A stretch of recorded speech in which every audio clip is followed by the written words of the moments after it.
12.3 윤석열 대통령의 비상계엄 선포 이후 나라가 두 쪽으로 갈라져 한 달 이상 혼란을 겪고 있습니다. 그 사이 윤석열 대통령은 탄핵되고 대통령 권한대행 한덕수 국무총리도 탄핵됐습니다. 그리고 권한대행의 대행인 최상목 경제부총리가 헌법재판관 2명을 임명했습니다. 계엄 사태 직후부터 수사기관들이 대통령 사냥에 경쟁적으로 뛰어들었는데요.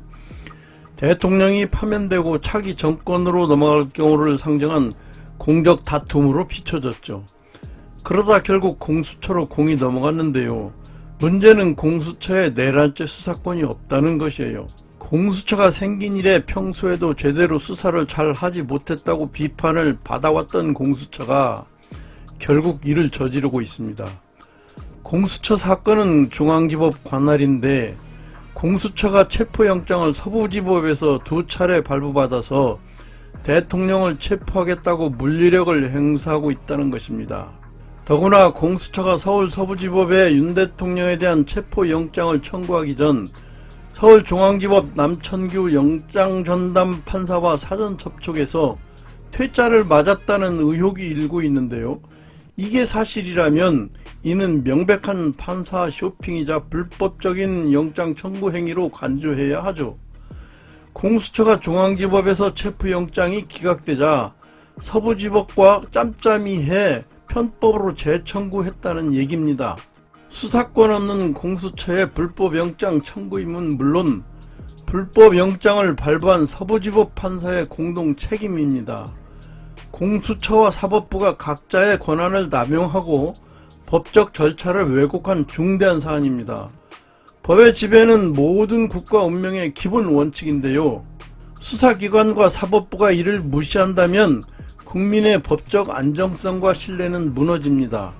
이러한 상황은 대한민국의 법치주의 근간을 심각하게 흔드는 위기로 국민적 우려와 분노를 불러일으키고 있습니다. 철저한 진상규명과 책임자 처벌이 반드시 뒤따라야 할 것입니다. 그러자 광화문과 한남동 대통령 관저 앞에 사람들이 모여들기 시작했습니다. MZ세대가 깨어나고 있습니다. 대통령을 지키기 위해서 공산 종북 세력의 나라를 빼앗기지 않기 위해서 젊은이들이 모여들기 시작했습니다.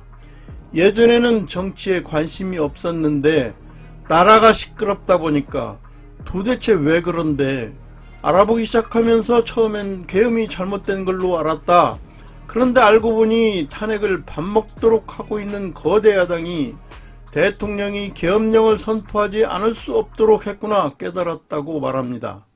광화문에서 27살 청년은 외쳤습니다. 여기 나와서 있어보니 손이 아리고 발이 시립니다. 그런데도 모두들 나와 계십니다. 여기 나오면 돈이 생깁니까? 여기 나오면 건강해집니까? 여기 나오면 부자가 됩니까? 그런 게 아니잖아요. 오로지 내가 살아야 할 대한민국, 우리 사랑하는 이들이 살아야 할 대한민국, 우리의 손자 손녀가 살아가야 할 대한민국을 지키려고 그래서 그런 마음으로 여기 나온 거 아닙니까? 라고요. 그러다 보니 민심이 뒤집히고 있습니다.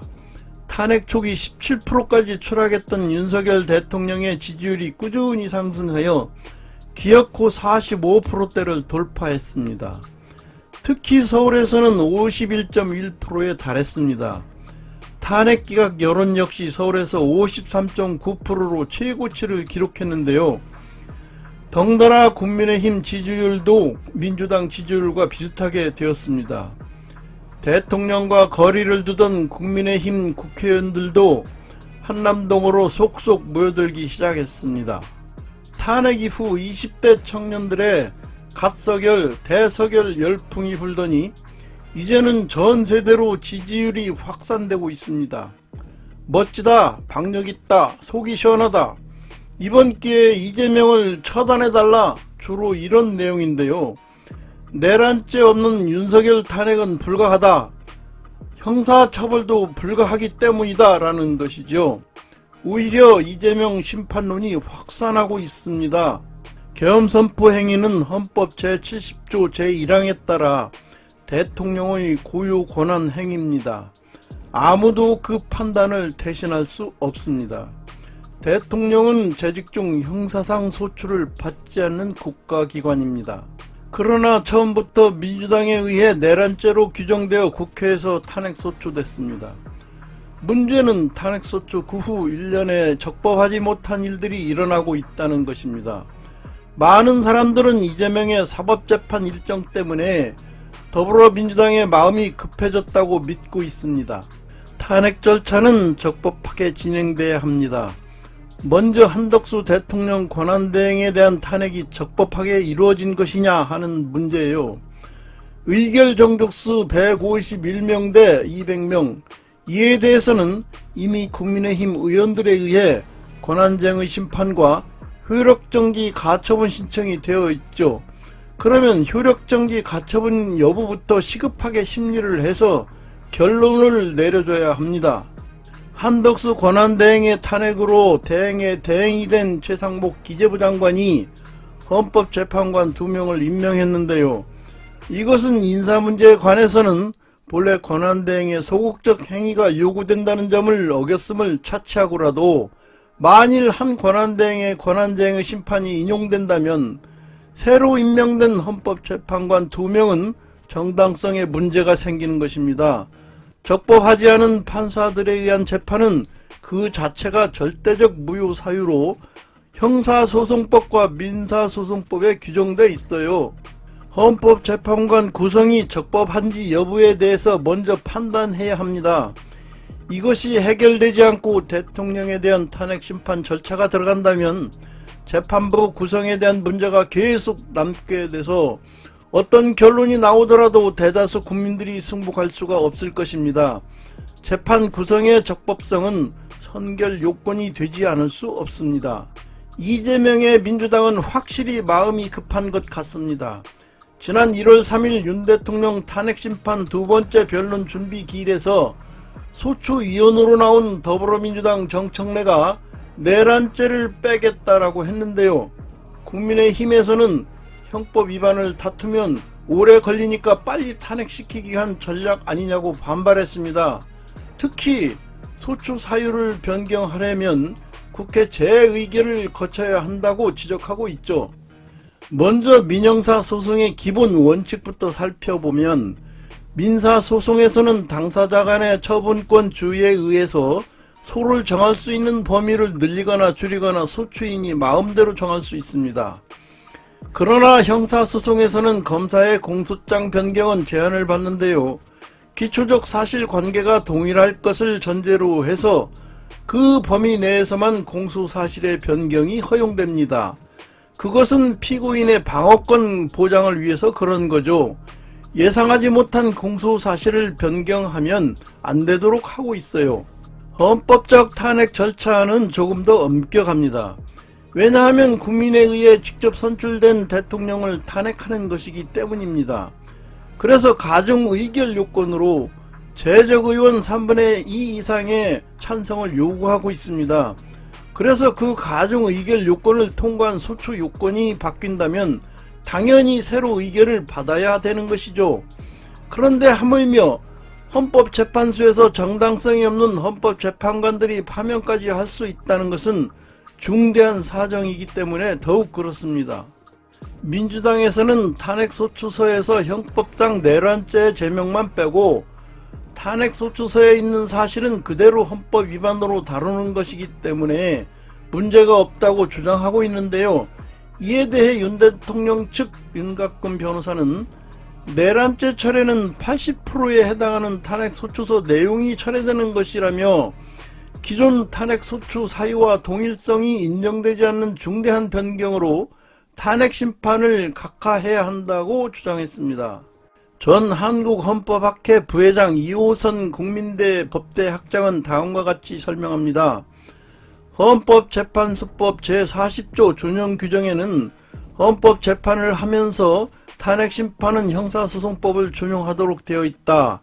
형사소송법의 큰 원칙 중에 하나가 공소사실의 동일성 유지이다.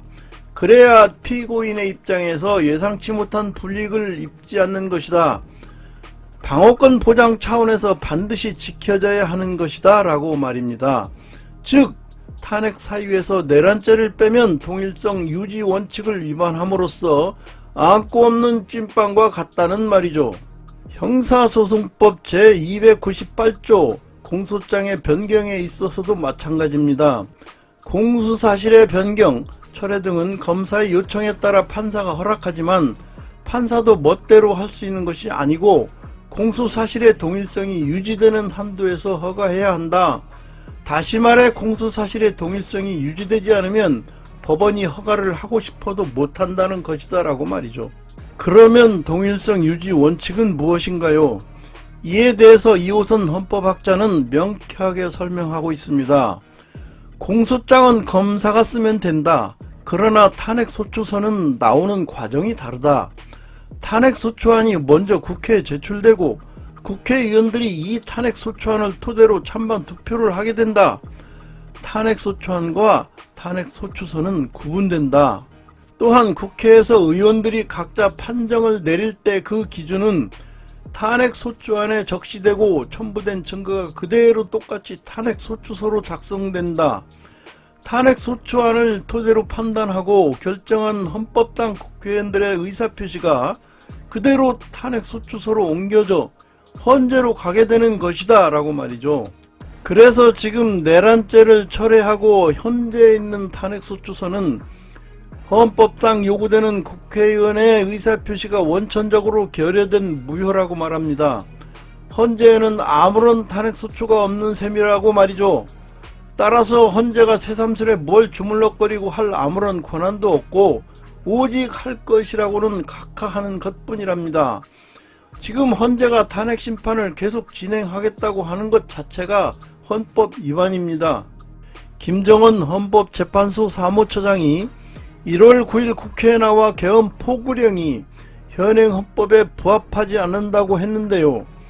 포구령의 위헌 여부는 윤석열 대통령 탄핵심판에 포함된 내용이죠. 그런데 헌법재판관들의 결정이 나오기도 전에 재판에 참여할 자격도 없는 사무처장이 위헌이라는 견해를 밝힌 것입니다. 진행 중인 헌법재판에 대한 언급은 금지되어 있다고 봐야 하는데요. 그럼에도 불구하고 버젓이 재판에 대한 언급을 하고 있습니다. 매우 부적절합니다. 경찰대 5기 출신으로 부산경찰청장을 역임한 민주당 이상식 의원은 얼마 전 윤 대통령 체포영장 집행과 관련해 당과 경찰 국가수사본부 간의 메신저 역할을 하느라 전화기에 불이 났다는 글을 올렸습니다. 경찰 후배들을 응원하고 조언해서 윤석열을 반드시 체포하겠다는 내용도 있었죠. 국민의힘이 반발하자 이 의원은 후배들과 소통한 것이라고 했는데요. 하지만 그 내용을 보면 윤 대통령 체포 문제를 놓고 민주당이 지시하고 경찰이 이를 수행하고 있다는 의심이 들게 돼 있습니다. 공정성과 중립성이 요구된 경찰과 내통하는 민주당이라고 볼 수 있는 대목입니다. 탄핵 사유의 축소 감축은 있을 수 없습니다. 반드시 국회 재의결을 다시 받아와야 합니다. 그래야 한겨울밤 눈보라가 치는데 밤새 수많은 사람들이 한남동 아스팔트 바닥에 돌이 되어버린 20살 부처들을 위로할 수 있지 않을까요?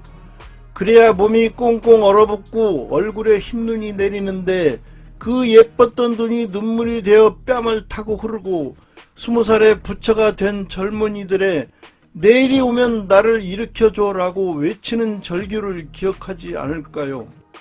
어느 청년 유튜버는 말합니다. 탄핵은 굉장히 중요한 사항이잖아요. 그냥 민주당이 발의하고 의석수로 밀어붙여서 통과시킵니다.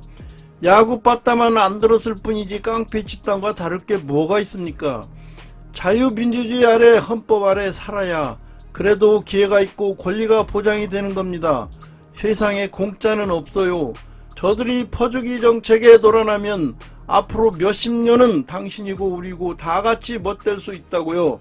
저는 그냥 이 대한민국이 지금처럼 각자가 자유로울 수 있는 그런 곳이었으면 하는 바람뿐입니다. 라고요. 탄핵 사유의 축소 감축은 있을 수 없습니다. 반드시 국회 재의결을 다시 받아와야 합니다. 평화 시에는 중도가 필요하지만 대한민국의 앞날이 백척간도에 서 있는 지금은 충돌한 있을 수 없습니다. 윤석열이 아닌 대한민국 자유민주주의를 지킬 것이냐, 김정은과 동부연합 이기석에 의해 조종되는 공산 좌파 세력에게 나라를 뺏길 것이냐의 선택이 있을 따름입니다.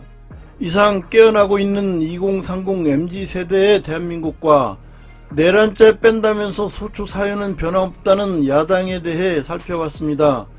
끝까지 들어주셔서 감사합니다.